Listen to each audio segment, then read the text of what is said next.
So meron tayo ditong tanggap TCL. So ang problema niya, ganyan na lang siya. So guys, have a good day. So meron na naman tayo ditong na repair na nasira siya pag-update. So nag-update si sir, then nag-hard reset din siya. So naghang siguro, tinanggal na lang ni sir. Pag saksak ni sir ulit, nagbe-blinking white na lang yung dito ilaw. Tapos nag-black screen. So yung ginawa natin is nag-program tayo na sa palagay ko wala pang nakagawa sa YouTube kasi nag-try akong search dito sa Pilipinas, parang wala pang nakagawa. So doon ako naka-search sa Spanish na website na nag-upload sila ng mga files doon at saka yung software. So ginamitan siya natin ng UART, kinunik sa TV. Din tingnan nyo kung paano ko siya ginawa. Tara na, let's go. Guys, good evening. So meron tayo ditong tanggap TCL. So ang problema niya, ganyan na lang siya. Ang history niya, sabi ni sir na in-update o ni-reset, hard reset. So after niya ma-hard reset, nagkaganon na siya. So may guide doon sa internet na i-update daw gamit yung USB pero hindi siya umubra. So ngayon ang gagawin natin is try natin siyang i-recover through UART o debug gamit yung laptop at saka yung software, then yung pang-update na firmware. So yun yung gagawin natin. So bubuksan muna natin tong TV, then flash natin. So ito yung UART niya. Yan, kung makikita niyo mayroong UART. So dyan natin siya isusolder yung UART natin na RS232 o FTD. So ayan na, wirings na natin. So dalawang wire lang. Yan, RXTX at saka yung isa ground. So yan po. So ito yung pang UART natin, din pupunta po sa laptop. So ito yung software na ginamit natin. So yung UART, so din papuntang TV. So yung naglinking na siya. Then nawala na din yung kanyang lead light. So antayin lang natin. Ayan. So yun, nag-execute na siya. So tingnan natin dito kung lalabas ba yung update. So wala pa. So yung progress niya is 1, 2. So antayin lang natin yan matapos. Then update tayo dito sa TV. So antayin natin yan mag 100%. Then after nyan, i-update na natin yung kanyang USB. Yan. Once na successful to, so sa palagay ko ako lang yung nakagawa nito kasi wala akong nakita dun sa YouTube. So yung ginawa lang nila is dinadump lang nila yung bin file o yung firmware to USB. So yan lang yung ginagawa nila.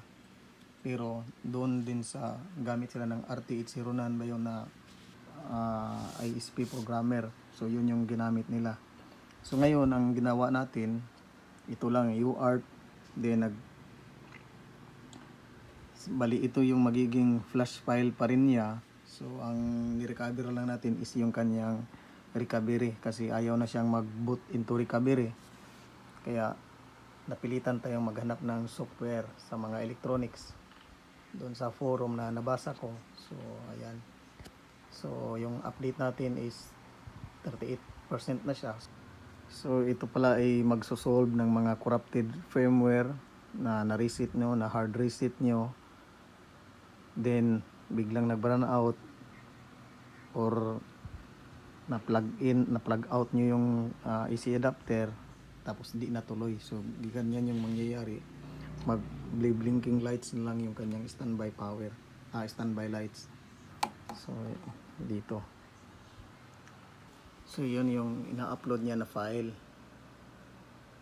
So 2841 yung model, then rescue bin niya yun. So nawala kasi yung kanyang boot file. Yan.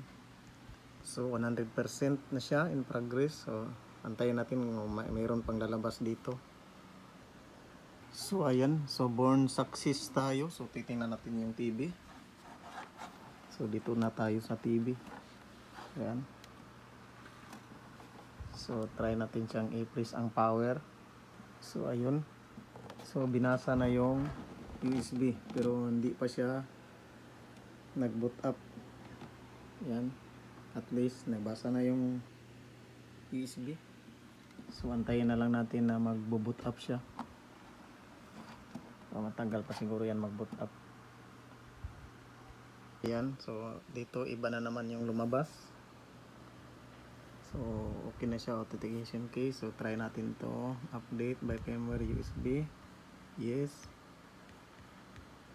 Then antayin na lang natin. Ayan. So naglo-loading na siya. Then dito naglo-loading na. Ayan, naglo-loading na siya.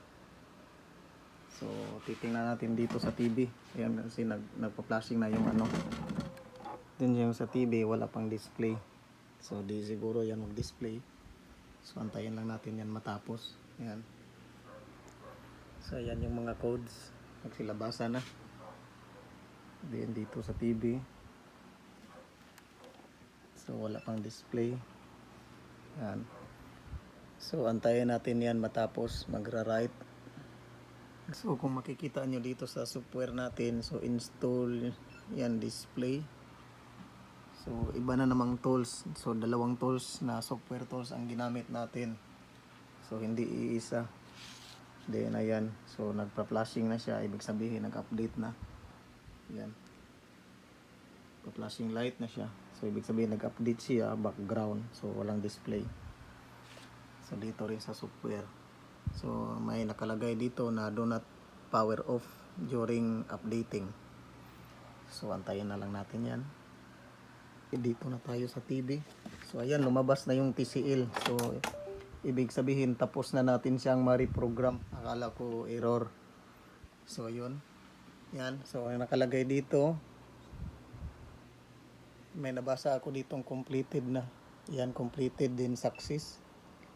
So hindi ko na makita kung saan na yun. So natanggal na yung ano natin pag ano ko. Ayan. So ayan. Tanggal lang yung pag angat ko sa TV. Kaya na lang natin yan. Nagpa-flashing pa kasi siya. Ibig sabihin is nagraran pa yung update. So lalabas pa yung Android dyan. Kung Android man siguro to. So successful yung trabaho natin na na-recover natin yung TV na flashing light lang, hindi na mag-display. So dalawang software ang ginamit natin. So ito yung ginawa natin, nag-UART tayo yan. So yan, nag-wirings tayo, UART. Yan. Then ito papuntang PC, nakita niyo naman kanina. Then nag-update pa pala yung yung system. So hindi pa tapos yung update. So tapos na dito sa software. Natanggal na yung So success, may nakita ko ditong success. Paano yun? Hindi ko na siya makita. Ayan, wait, finish. Ito na pala. Reboot. So yan. So, dito na lang tayo magantay na matapos.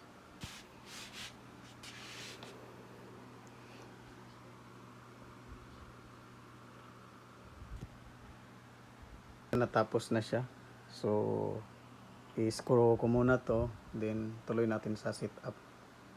Setup na natin itong TV. So, skip lang muna tayo dito. Tapos, internet. Skip lang muna tayo.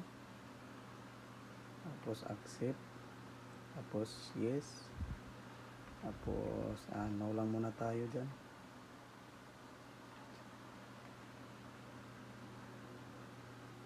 So Android TV lang muna. Ayan, so ayan, home, Philippines, tapos dito Visayas, Region 8. Tapos Leyte, ay merong Ormoc, so back tayo. Philippines, Visayas, then merong Ormoc. So skip na tayo. Agree. Tapos agree tayo. ayan. Stereo remote. So, ayan. Pairing na siya. So, okay. So, please wait. Yan, tapos na. So, okay na yung TV. So, ito na siya. Thank you for watching. Have a good day. Bye.